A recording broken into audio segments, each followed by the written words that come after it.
Put a couple drops of dish soap in there.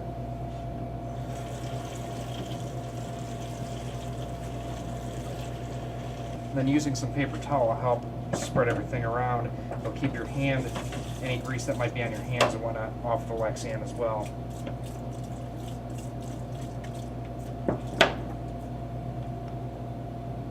The soapier the better.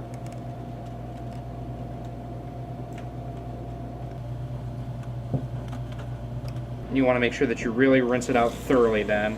Now that it's cleaned off, do not touch the inside of the body with your hands.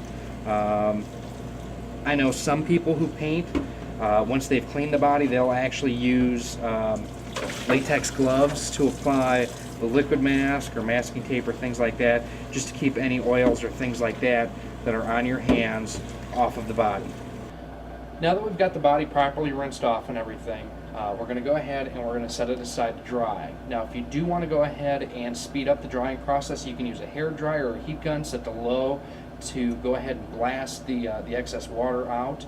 Make sure that you get the extra nooks and crannies like around the shock towers that you have here. On the 12 scale body, there's the little ridges over the front wheels where water can get trapped. You need to get all of that out. So we're going to go ahead now. It's about 40 degrees outside right now. The wind is relatively calm. It's a little bit humid, but not bad. And we're going to go ahead and apply the first coat of paint to the 12 scale body. Now we're outside, we're ready to apply our first couple coats of paint. A couple things you need to be attentive of. First of all is which direction the wind is coming out of. Right now it's pretty calm, but the wind is coming from behind the camera right now, so we're painting with the wind.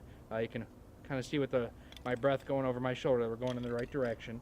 You want to apply a number of thin coats rather than one or two real thick ones. The paint doesn't look as blotchy that way. It applies a little bit more evenly that way as well. So we're going to go ahead and we're going to get started. Now what I've also done is before we came outside, I took the can of paint and ran it under some warm water. It helps the paint flow a little bit easier that way too.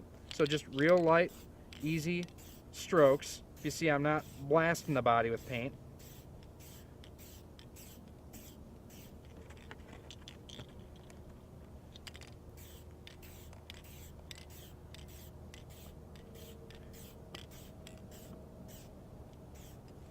And then always when you're done applying a coat of paint, flip the can upside down, clean your nozzle out. We're gonna go ahead, we're gonna let this sit aside indoors for about 10-15 minutes. We'll come back, apply another coat or two of the blue, peel off the masking tape, and then we'll apply the white.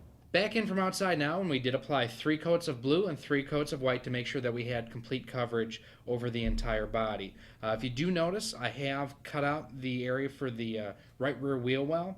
The reason for this is we're about to go ahead and pull off the overspray film that's on the body itself.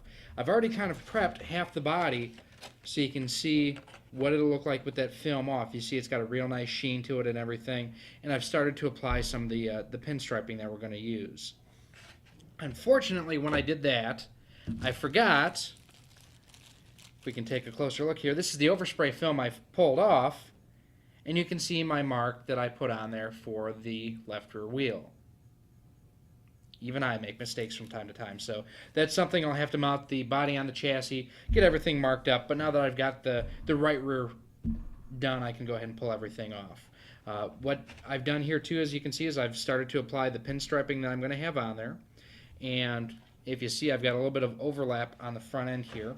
So what I'm going to do here is I'm going to use this piece of tape here as my mark to trim the overlap that I have here. And it's very important that you have a sharp hobby knife when you're doing this. I'm going to use that to lift up the end here. And it's still a little bit over, so I'll trim that, come back and trim that in a little bit. And then just like I did for this side, I'm going to use this bottom line to mark what I'm going to trim here. Now that that's scored, I can lift that up with the hobby knife. And like I say, I'll come back and I'll get a little bit closer to that in a little bit. It's now time to go ahead and pull off any window mess that may be on the body itself. A lot of people use their thumbnails and pick at the corner of whatever tape is on the inside of the body. You can actually pick off parts of the paint by doing this. I'll use my hobby knife and just get right under the corner of the tape and try to pull it up little by little and work it free. There we go.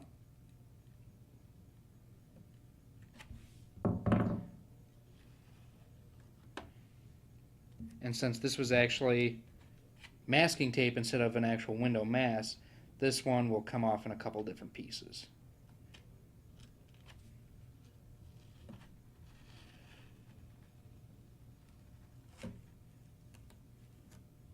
Now you can see on the outside of the canopy here, we still have the black marks from where I marked it with the felt tip pen.